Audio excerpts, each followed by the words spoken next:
At galing kay May Rodavlas. God bless sir, si Lord ang nakakita sa kabayanihan mo. At tungkol naman ito, Miss Shane, sa Nakapulot na wallet. ibinalik, oo, na wallet. Residente po ito ng bayan po ng Talugtog, Barangay Buted. Yun.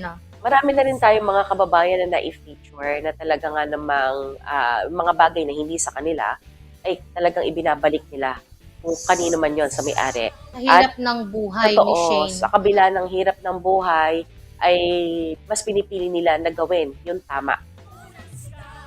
At ito nga po ay hinangaan din ng mga netizen dahil sa kabutihan na ginawa ng residente mula po sa Talugtog. Si Ginoong Mario Salazar.